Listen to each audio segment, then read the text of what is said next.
Antes de começarmos, saiba que a natureza tende a ser assim, como ela é, e tentar compreender porque ela é assim te levará a um beco do qual ninguém conseguiu escapar.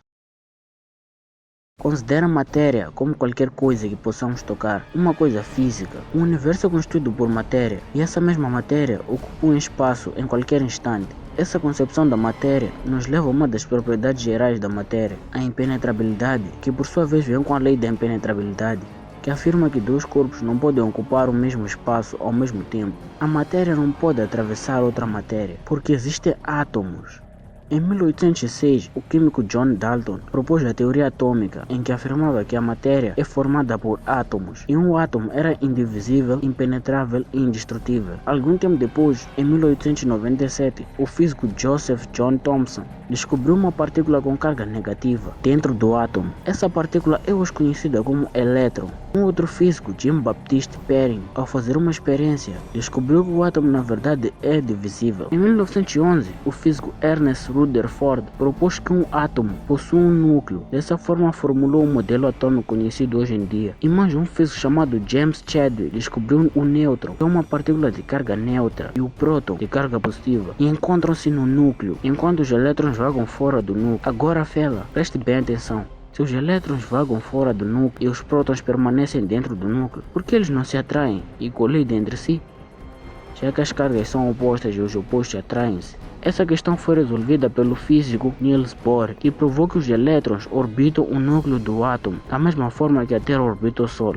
E enquanto eles permanecerem em órbita, não haverá nenhuma colisão entre eles. Eis que a corrente elétrica é o movimento ordenado desses elétrons em qualquer matéria que permita a sua passagem. E a matéria conhecida por conduzir muito bem a corrente elétrica é o metal. Os metais na sua estrutura atômica possuem elétrons livres que facilitam a passagem da corrente. Nós conhecemos a matéria, cavamos fundo e descobrimos que a matéria são um monte de átomos juntos. Estudamos os átomos e os compreendemos. Descobrimos que existem partículas mais pequenas que os átomos. Essas partículas são conhecidas como partículas subatômicas, e é claro que as queremos compreender.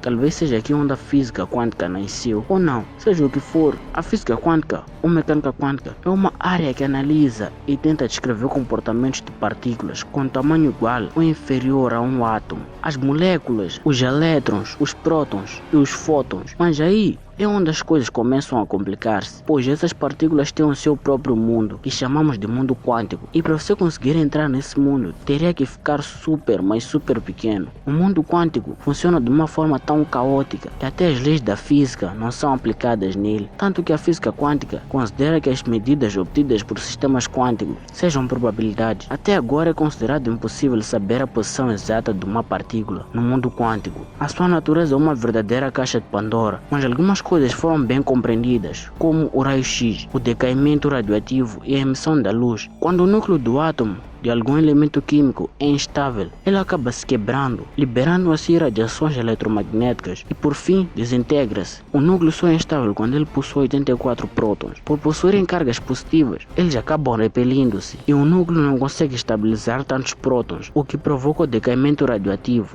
Na física quântica, se você não conhece o estado de um elétron, então deve assumir que ele está em todos os estados possíveis ao mesmo tempo. E se você já acha o mundo quântico surreal, permita-me piorar ainda mais as coisas. Existe um experimento mental bizarro que foi realizado por um físico chamado Erwin Schrödinger com a intenção de provar esse conceito, onde um gato é colocado dentro de uma caixa que contém um recipiente cheio de partículas radioativas. Essas partículas que formam material radioativo podem estar em movimento ou não, já que elas podem assumir o mesmo estado ao mesmo tempo no mundo quântico.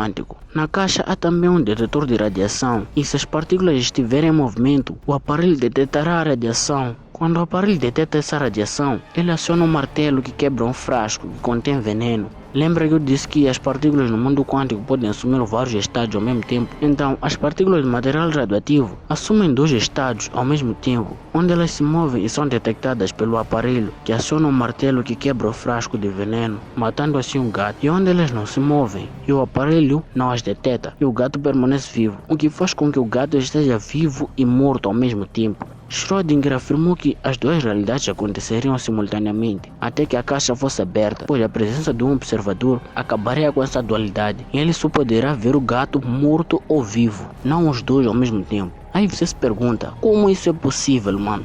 A natureza quântica é uma verdadeira caixa de Pandora. Bom, eu fico por aqui, até a próxima.